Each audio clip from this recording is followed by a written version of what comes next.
Hey everyone, welcome to the AmyJay Way. I'm AmyJay and today I'm going to talk to you about my tomatoes. In particular, what we do this time of year, and that is the middle of September. So, I am going to zoom out a little bit here. And what is this? All of my beautiful indeterminate tomatoes are chopped off. Upper leaves are gone. The tomatoes are exposed to the sun.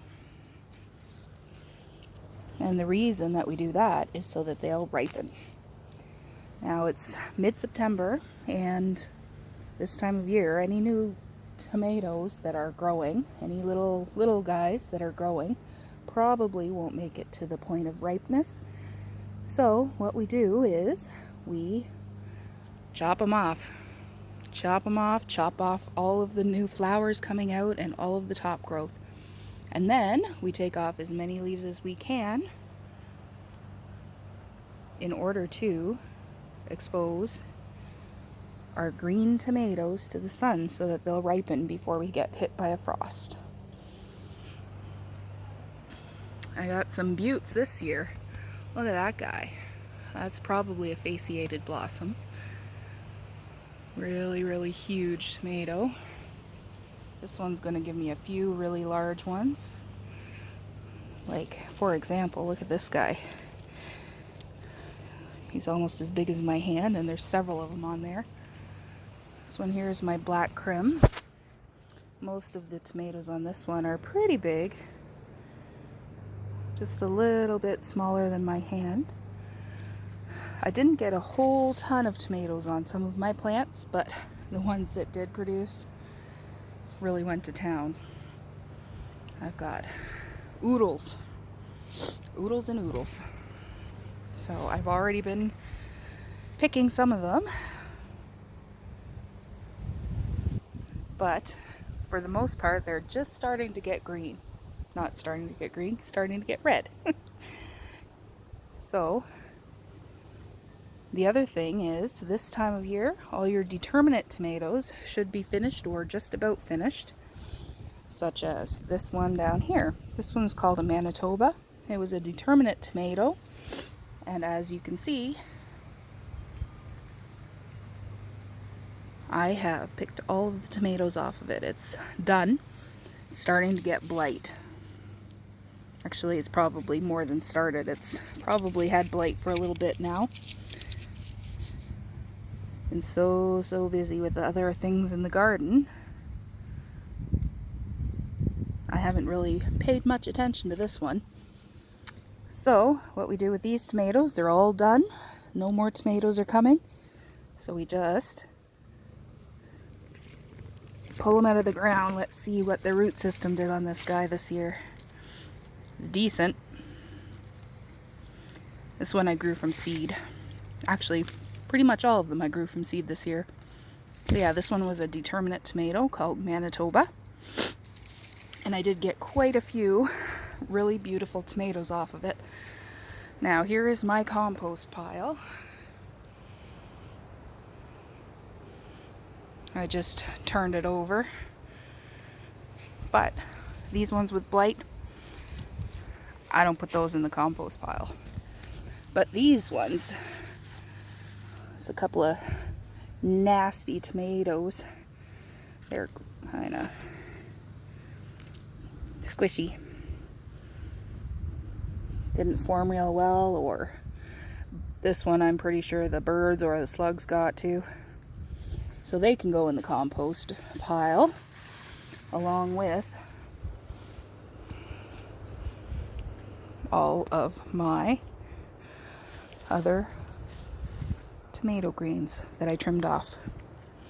Now normally I would have a bale of straw sitting here, and I just sprinkle a little bit of straw over the top. As you can see, a lot of that is rotted down straw. And what I'll do with that is leave it there over the winter.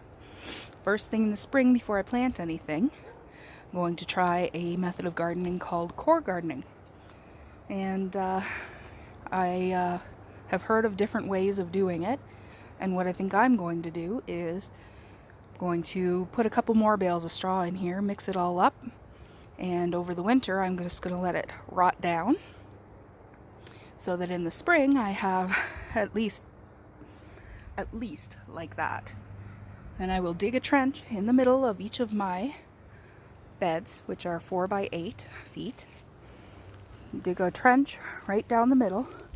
You can see here I've got 8 tomatoes in each bed. So 1, 2, 3, 4 on this side, and then the same on this side. So with core gardening, you would dig a trench right down the middle, as deep as you can go, at least a foot, which I'll dig out the entire center.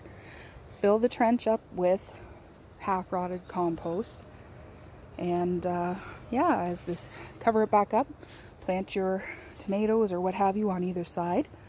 I generally do square foot gardening, so I'll just leave the center foot for the compost and half-rotted straw. So in the center I'll put that trench and then cover it up and then plant all my veggies on either side. And as the season goes, the center will not only feed the plants that are in here as it breaks down, but it will also retain moisture. And when it rains or when I water, it'll act like a sponge, and then the roots of all the plants in here will seek out that moisture, and it will help me to not have to water as much. So that is the plan for next year, and I'm going to put all of this green stuff that's growing in my garden. Look at those beans. So I'm going to put all the green stuff growing in my garden into my compost heap. Once I've harvested everything, of course. But that's a few weeks away yet. My cucumbers are just starting to bloom. So they're probably not going to produce very much. I think I have 1 cucumber on them. And this here is my beautiful Brad's Atomic Grape tomato. And look at those tomatoes. Aren't those fabulous?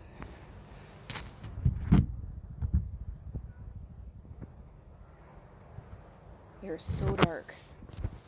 They're not ripe yet though, so we'll just mosey on here. I've got so many tomatoes still in here that are green. I've got some, I've cut the tops above what may or may not ripen. That's not a very great tomato. Looks like a fasciated blossom. It's got some... Oh, this is my first year doing heirloom tomatoes, other than beefsteak. And I found a lot of them have fasciated blossoms and cat facing and things like that. It's kind of disappointing, but I guess that's a trait of the old heirlooms. They're more prone to that kind of thing. But all in all, I'm very happy with my tomatoes. Look at that guy down there. He's got to be 2 pounds. So, that's about it for right now in the tomato garden. So remember, cut off the tops if you want your big tomatoes to ripen. Indeterminate kinds like this Sun Gold here, you really don't need to cut off the tops because they'll just keep producing, and then you can just harvest what you can off of them. They produce a ton anyways. So they don't need to be trimmed back, but the indeterminate ones with the big tomatoes that you want to ripen before frost, they definitely should get a trim. So the more leaves that you take off, the better it'll be